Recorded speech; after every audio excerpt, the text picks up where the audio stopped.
Olá, este é um episódio especial do podcast Contas Poupança. Se veem habitualmente as reportagens do Contas Poupança, às quartas-feiras, no Jornal da Noite na SIC, sabem que entrevisto muitos especialistas, governantes e autoridades. Como o tempo em televisão é escasso, muitas vezes só é aproveitada uma pequena parte dessas entrevistas.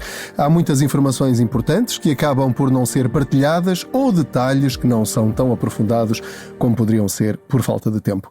Como aqui no podcast não temos esse problema, partilharei convosco estas entrevistas mais longas para quem quiser aprofundar o tema. Esta semana entrevisto Paula Franco, bastonária da Ordem dos Contabilistas Certificados. Vai ouvir várias dicas sobre como deve entregar o seu IRS a partir de 1 de abril para aumentar o seu reembolso do IRS. Falamos de IRS jovem, deduções pouco conhecidas e até sobre imigrantes portugueses que recebem reformas do estrangeiro. Ouça com muita atenção. Pode fazer a diferença na sua carteira. Ouça e partilhe com os seus familiares e amigos. Sabemos que não é suposto um anúncio começar assim, mas comece por decorar isto. Conta com 40. A sério, depois explicamos. Conta com 40. Decorou?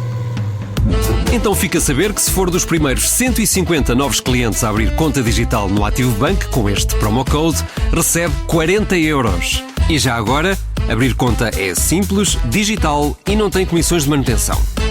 Era só isto. Ativo Bank. Simplifica. Sem montante mínimo de abertura de conta. No caso das contas abertas via digital, o primeiro movimento é por transferência bancária. Aplicam-se termos e condições que pode consultar em ativobank.pt.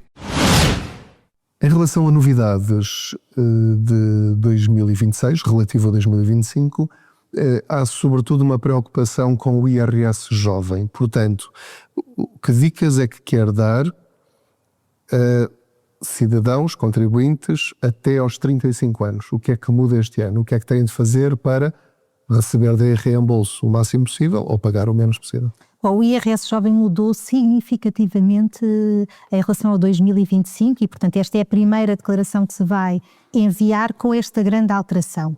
E eu aqui diria que os jovens têm que ter uma atenção muito especial. Portanto, o que acontecia antes é que só os jovens em determinadas situações, portanto, com fim de períodos escolares, é que podiam beneficiar do IRS jovem. E para o ano 2025 foi alargada a todos os jovens, desde que tenham até 35 anos e nos primeiros 10 anos de trabalho. E, portanto, acho que aqui vai mudar consideravelmente para uma série de jovens que não ficavam abrangidos e que passam a ficar. Por exemplo, quem não tinha qualquer tipo de curso, quem não estava a cumprir qualquer tipo de escolaridade e que agora vai ficar abrangido. Agora, é muito importante, e esta é das mensagens, eu acho que mais importante que se tem que passar para os jovens, é que isto não é automático. Não basta ser um jovem até aos 35 anos e com os seus 10 anos, os primeiros 10 anos de trabalho, para cair e para a autoridade tributária o considerar automaticamente para esse fim e reduzir significativamente o seu imposto. É preciso o jovem assinalar essa opção na declaração do IRS. E esta é das mensagens mais importantes para os jovens. Têm que assinalar que querem beneficiar do IRS jovem. Não vai ser automático. E por isso, se for rendimentos da categoria A, tem que assinalar isso e eu vou aqui ver os quadros, dentro do anexo A, o quadro F, onde vai ter F de Fátima, onde vai ter que assinalar isso. Se forem rendimentos da categoria B, portanto quem tem recibos verdes, é o quadro E de Évora, e se tiver rendimentos no estrangeiro, é o anexo J, e aí é o quadro E de Évora também. E se não assinalar estes quadros, não vai beneficiar do IRS jovem, que é uma descida significativa da tributação para todos os jovens que estejam nestas circunstâncias. E, portanto, não se podem esquecer de assinalar estes cantos para poder beneficiar.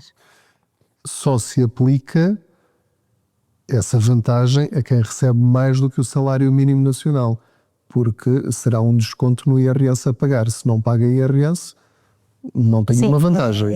Existe, obviamente, uma tributação que está salvaguardada, que é o mínimo de existência, que para o salário mínimo nenhum contribuinte português, nenhum sujeito passivo, nenhum cidadão português paga imposto. E, portanto, se esse jovem tiver isso, realmente também não vai pagar em qualquer circunstância se tenha benefício ou não do IRS jovem. Que critério é que um jovem pode utilizar para saber se lhe compensa mais entregar o IRS? Não, é acrescentar os seus rendimentos à sua família como dependente ou entregar isoladamente? Porque no passado era preciso fazer muito bem essa conta. Este ano como é que é?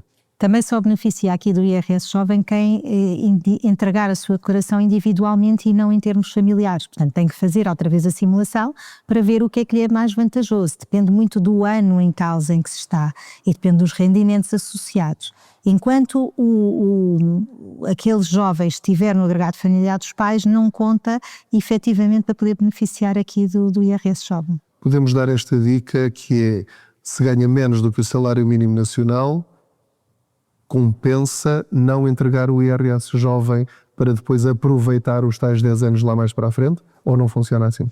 Há efetivamente uma dispensa, a possibilidade de ficar dispensado de entregar a declaração de IRS até determinados valores e, de facto, se não entregar, não é considerado como um ano de rendimento. E, portanto, o jovem que ainda está com rendimentos baixos pode fazer a opção de não entregar a declaração de IRS para não contar já como um dos 10 anos e depois poder beneficiar quando já tiver rendimentos mais altos. Até que valor é que me compensa continuar como dependente dos meus pais?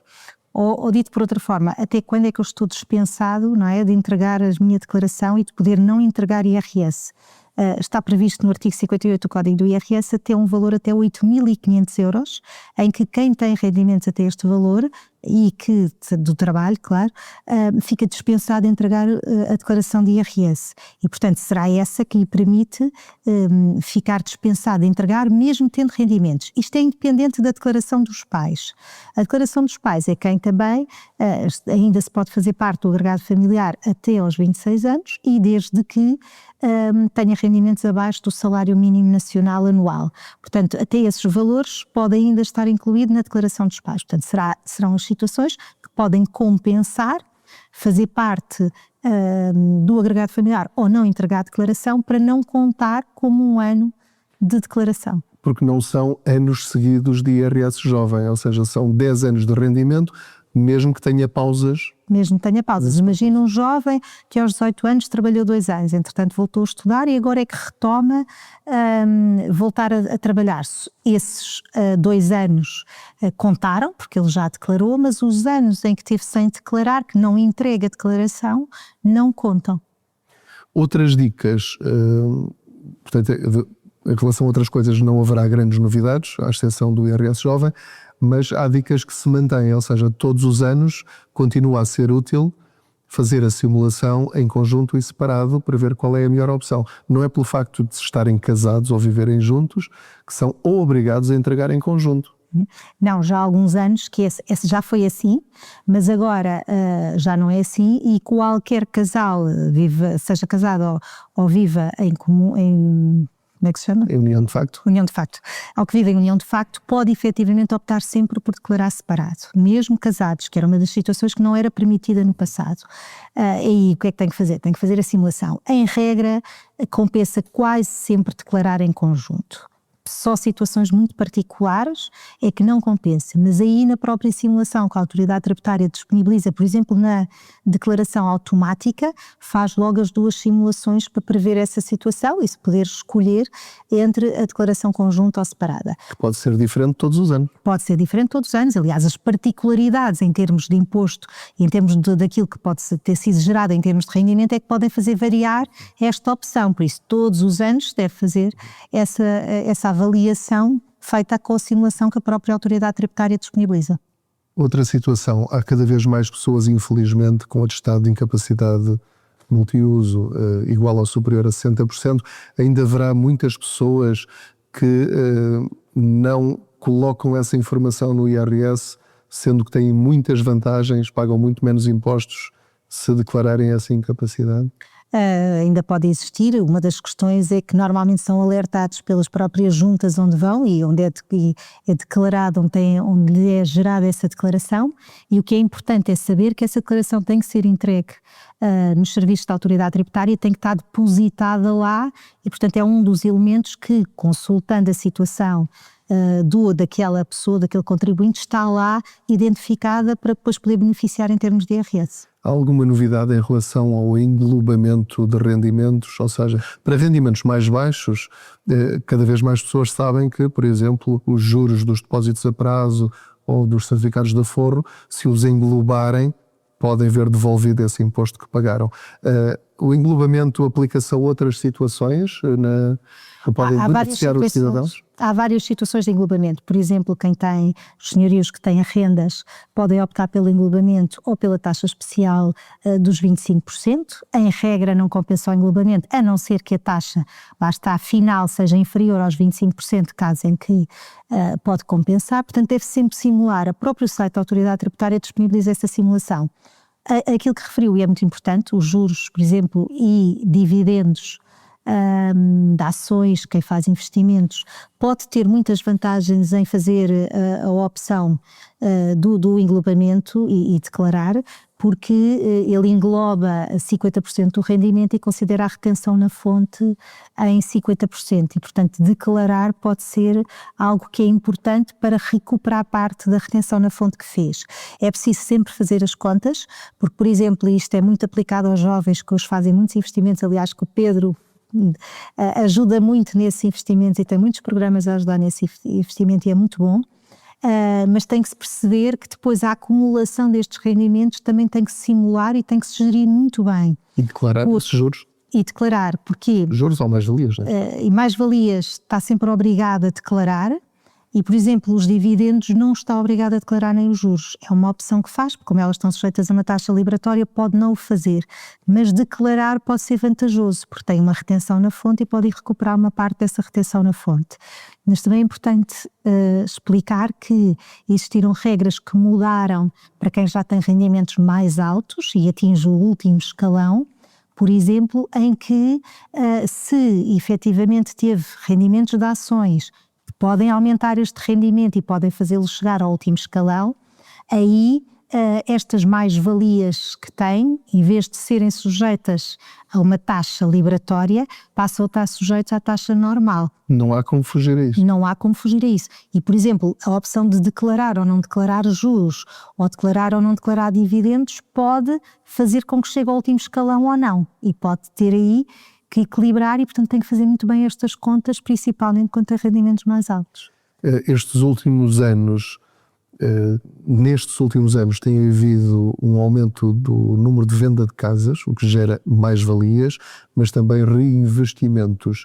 Tem chegado à ordem dos contabilistas muitos alertas de pessoas que, por exemplo, se esquecem de fazer ou de declarar esse reinvestimento numa outra habitação própria e permanente e depois acabam por pagar mais-valias sobre isso sem necessidade nenhuma? Sim, este ano foi um ano em que existiu isso. Portanto, a Autoridade Tributária deve ter corrido uma rotina e houve muitos reinvestimentos que foram apanhados, que não foram declarados. Isto é, vendeu-se uma casa num ano, manifestou-se a intenção de reinvestimento e, entretanto, nos anos seguintes, por lapso, não foi declarado esse valor. A Autoridade Tributária fez, de facto, aqui um cruzamento e detectou muitas situações. Portanto, este ano tem-nos estado a chegar muitas situações dessas. Mas estamos a falar de milhares de situações?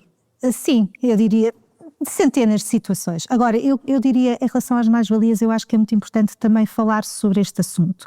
Em primeiro lugar, quando se vende uma casa, só está previsto no Código do IRS o reinvestimento, isto é, poder não ser tributado, não ter tributação das mais-valias, quando se vende uma habitação própria e permanente e se compra, se reinveste noutra habitação própria e permanente, e esta é a situação que está tipificada no Código do IRS. No entanto, eu acho que é importante chamarmos a atenção a algo que tem sido falado, que tem a ver com as heranças indivisas. E que aqui temos uma notícia que não era a do passado e que tem estado a ser agora comunicada e no fundo informada a todos aqueles que estão nessas circunstâncias, que eu acho que é muito importante.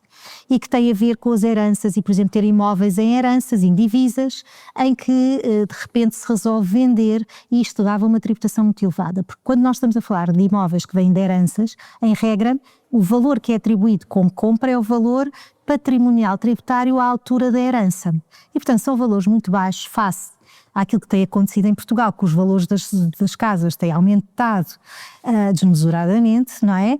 E, portanto, gera mais-valias muito elevadas.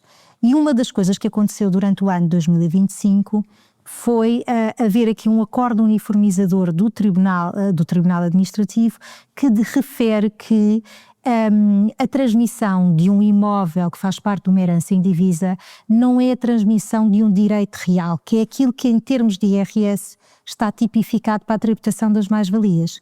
O que é que isto significa na prática? Significa que um imóvel vendido de uma herança indivisa, neste momento face à lei, não está sujeito a tributação. E isto é uma mudança muito grande naquilo que era o entendimento. Portanto, para já não há nada na lei que tribute essa situação pertencendo a uma herança indivisa. É diferente quando há um herdeiro único em que ele próprio fica com o direito real do imóvel. Portanto, estamos a falar de situações de imóveis que estão no âmbito de uma herança indivisa. Ou seja, para não gerar já aqui uma expectativa demasiado elevada,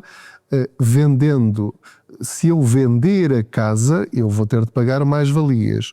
Só se aplica isso se eu vender o meu quinhão hereditário? É isso que estamos a falar? Ou é uma coisa diferente? Um imóvel que faz parte de uma herança divisa é sempre uma parte de um quinhão hereditário. Portanto, e o que os tribunais têm dito já e recentemente corrigiram inclusivamente a interpretação que a autoridade tributária tinha, é que mesmo a venda de um imóvel que faz parte de um conjunto de uma herança indivisa, vendida individualmente, é considerado também a transmissão de um quinhão hereditário. Vamos imaginar que somos 3 irmãos, vendemos a casa de herança. Eu não vou pagar mais-valias sobre essa casa? Exatamente. Portanto, neste momento, face à lei, foi isso que os tribunais interpretaram. E bem, que isso não é a transmissão de um direito real, que era uma questão que estava há muito tempo a ser discutida nos tribunais e que hoje está clarificada com este acordo uniformizador que existiu. Mas para isso acontecer, não pode haver partilhas, tem de ser vendida antes das partilhas. Tem que ser ou na partilha, que também é uma forma de venda, ou não haver partilha, porque a partir do momento em que há partilha, cada um passa a ter a posse da sua parte do bem. Pronto, e, portanto, esse detalhe que eu acho que é importante explicar. Se houver partilha, já não pode aplicar este conceito. Portanto, nós estamos a falar daquele imóvel e como é que se pode ver se está numa herança indivisa ou não? É ver onde é que está o registro do imóvel. Se estiver naquele número de contribuinte da herança indivisa, o registro daquele imóvel é porque ele está em herança indivisa. Se ele está em herança indivisa, significa que cada um dos herdeiros não tem um direito real sobre aquele imóvel e, consequentemente, na sua venda não fica sujeito a mais-valia. Então, se eu tiver um imóvel de herança para vender, devo vendê-lo antes de fazer as partilhas e dessa forma não pago depois de fizer as partilhas, já não há nada a fazer. Depois de fazer as partilhas já tem o direito real sobre esse imóvel e, portanto, aí já se aplicam as regras normais que estão previstas para efeitos de IRS. Então, é uma boa dica para as pessoas pensarem antes de vender. Para terminar, nos anos anteriores, face às alterações que houve nos escalões do IRS e nas retenções na fonte, houve anos em que o reembolso foi menor do que aquilo que as pessoas estavam à espera. O que é que as pessoas devem esperar em relação ao que vão receber ou não em 2026? Bom, em 26 também tivemos, em relação aos rendimentos de 25, aquela variação da descida da taxa do IRS a meio do ano, que gerou ali em agosto e setembro uma redução da retenção na fonte. E, portanto, o que é esperado em relação a este IRS? É que volta a acontecer o mesmo que aconteceu no reembolso de 24, que de facto algumas pessoas sejam surpreendidas com terem que pagar imposto ou receberem muito menos por causa dessa descida acentuada em agosto e setembro. Lembro é que as pessoas já receberam antes. Portanto, em agosto e setembro, o que aconteceu foi que os contribuintes ficaram com muito mais dinheiro no bolso e é bom que se lembrem disso, porque isso afeta, obviamente, as contas finais agora, que vão agora fazer de 25 e que vão receber ou não, ou vão receber menos, ou vão ter que pagar, agora em 26 relativamente a 25. Então podemos dizer, de certa forma, que já receberam o reembolso, mas em prestações no ano passado. Já receberam mais um bocadinho em agosto e em setembro, sim. Que conselhos finais gostaria de dar então aos portugueses para este IRS de 2026? Não deixarem tudo para o fim. Não deixarem tudo para o fim. É um problema enorme depois a sobrecarga que existe nos portais, que leva a que depois fiquem indisponíveis ou intermitentes, o que não se consegue, obviamente, trabalhar. Tentarem, contribuinte individual, usar mais a app que o próprio site para que não existam estes constrangimentos. Não se esquecer de fazer estes passos todos que são importantíssimos. E depois, quando tiver a entregar a declaração de IRS, se tiver rendimentos mais complexos, mais questões, o ideal é consultar e contratar um contabilista certificado para esse efeito, para não perder e não pagar imposto a mais. Também há um detalhe que poucas pessoas conhecem, e nós temos muitos imigrantes em Portugal que estiveram no estrangeiro, trabalharam no estrangeiro e que agora voltaram para cá, têm residência fiscal cá. Mas há muitos desses pensionistas que não declaram essas pensões no IRS. Têm de o fazer? Têm sempre que o fazer. Uma das coisas que em Portugal, e é assim em todo o mundo, a residência fiscal determina onde é que se tributa todos os rendimentos daquele sujeito passivo. Portanto, mesmo que tenha rendimentos noutros países, os países são chamados para o país onde existe a residência fiscal. E por isso, se alguém que é residente fiscal em Portugal, portanto um português que agora regressou e que foi imigrante e que tem uma pensão que recebe de outro país, por exemplo de França, que é muito comum, se ele tem cá de declarar o rendimento, tem sempre que declarar, mesmo que sejam baixos, mesmo que seja abaixo daquele valor de existência mínima da tributação, mesmo que não seja tributado, ele tem sempre de declarar cá estes rendimentos. E estes rendimentos são declarados no anexo J da declaração modelo 3. E aquilo que nós apanhamos muitas vezes é situações em falta de declaração deste rendimento. Ele pode não ter grandes consequências se não for tributado, isto é, se no conjunto dos seus rendimentos, quando a autoridade tributária verificar que efetivamente não foi declarado e notificar aquele contribuinte, pode não ter nenhum efeito de pagamento de imposto, mas se essa pensão já tiver acumulado com os rendimentos em Portugal, ultrapassar estes mínimos, já vai ter que pagar esse imposto e ele acumula com os rendimentos em Portugal. Por isso há aqui muitos esquecimentos, acredito, por falta de conhecimento, não por vontade ou para fugir a impostos, e isso é muito importante informar, porque hoje em dia com o cruzamento de informação estas situações são todas detectadas. Mais tarde ou mais cedo são detectadas. Mesmo que eu receba uma pensão que seja só de 100 euros do estrangeiro e que eu cá tenha uma reforma muito baixa, mesmo assim eu tenho de entregar o IRS com o anexo J. Tem que entregar o IRS porque a dispensa que existe para quem tem rendimentos muito baixos é só para quem oferece rendimentos cá, precisamente porque eles estão controlados. Tudo o que venha de outro país e que possa ser também muito baixo, de qualquer maneira, ainda que não seja tributado, eu tenho que obrigatoriamente declarar. Então, mas a França, a Alemanha, outros países não enviam essas informações para o governo português? Enviam, à partida enviam, e por esse cruzamento é que são muito detectados muitas situações que não foram declaradas. Mas mesmo cruzando, tem que se declarar. Isso está a acontecer cada vez mais a troca de informação entre os países está cada vez mais apurada e, portanto, hoje detectam-se, por exemplo, rendimentos de mais-valias, dividendos de ações. Hoje em dia é muito difícil passar e a autoridade tributária não conseguir identificar esses rendimentos precisamente por este cruzamento de informação. Então, se eu, por exemplo, tiver 500 euros de reforma aqui em Portugal, mais 500 euros de reforma da França, vamos imaginar, já são 1000 euros. Portanto, se eu nunca declarar esses 500 euros que eu recebo da França, eu corro o risco de, daqui a alguns meses, receber o IRS todo que eu devia ter pago durante os últimos anos. Durante os últimos 4 anos, pelo menos, a autoridade tributária pode sempre corrigir tendo essa informação, sim. Pode ser uma surpresa para muitas pessoas, então. Pode ser uma surpresa para muitas pessoas. E é importante referir que este cruzamento de informação está cada vez mais detalhado e, portanto, é muito mais difícil passar despercebido ou não ser detectado. Eu acredito que muitas pessoas não declarem por falta de conhecimento, mas isto hoje em dia é cada vez mais, este cruzamento de informações é cada vez mais real e depois as pessoas são apanhadas desprevenidas sobre esta informação. Só para ser claro, não se aplica só a países europeus.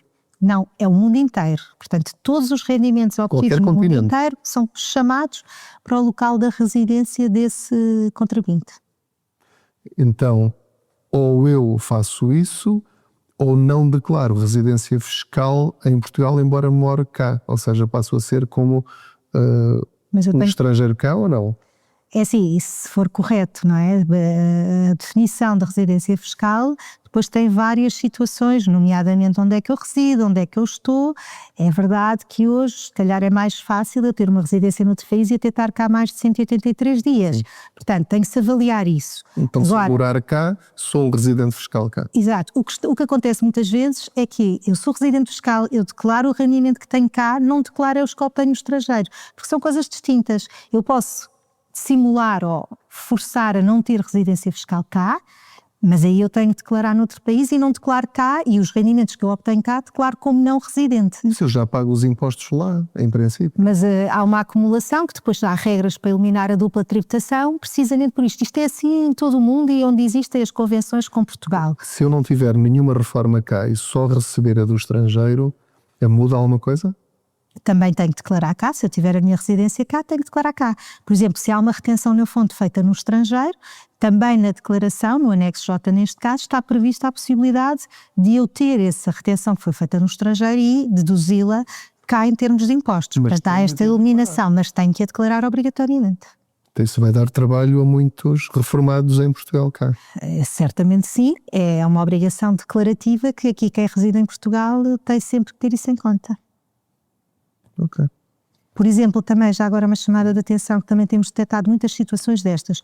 Quem é residente não habitual, também há um conjunto de cidadãos que vieram viver para Portugal, estrangeiros, ou também portugueses, que vieram viver para Portugal e que beneficiam do RNH, portanto, do regime dos residentes não habituais, que pediu esse enquadramento e, portanto, foi-lhe atribuído e hoje têm rendimentos de trabalho dependente, por exemplo, com uma retenção na fonte também feita especificamente com essas características, e por terem essa retenção na fonte há muitos estrangeiros que acham que não têm que entregar a declaração modelo 3, porque já é uma tributação semelhante àquela que vão ter, e portanto não estão a entregar a declaração modelos 3 e depois estão a receber oficiosamente correções muito elevadas e inclusivamente sem considerarem o regime dos residentes não habituais. E isso tem feito correções e declarações oficiosas muito penalizadoras para aqueles contribuídos. Portanto, é preciso também perceber que o facto de ter este regime, o facto de ter uma retenção na fonte, não retira a obrigação declarativa de entregar a declaração modelo 3 do IRS. Então, nessas situações em que há dúvidas, o melhor é falar com um contabilista. Quando tiver dúvidas, exatamente, procura um profissional qualificado, contabilista certificado, sim, e fazer bem. Muito obrigado por ter ouvido esta entrevista a Paula Franco, bastonária da Ordem dos Contabilistas Certificados. Não desperdice o seu dinheiro pagando IRS a mais sem necessidade. Há mais dicas, para além destas, sobre como aumentar o seu reembolso do IRS. Basta pesquisar IRS em www.contaspoupanca.pt. Eu sou o Pedro Anderson, jornalista especializado em finanças pessoais. Boas poupanças! Sabemos que não é suposto um anúncio começar assim, mas comece por decorar isto.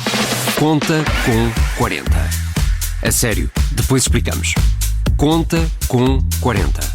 Decorou?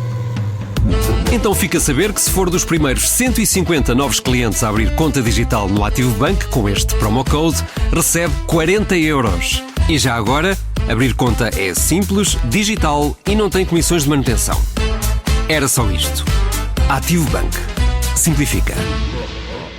Sem montante mínimo de abertura de conta. No caso das contas abertas via digital, o primeiro movimento é por transferência bancária. Aplicam-se termos e condições que pode consultar em ativobank.pt.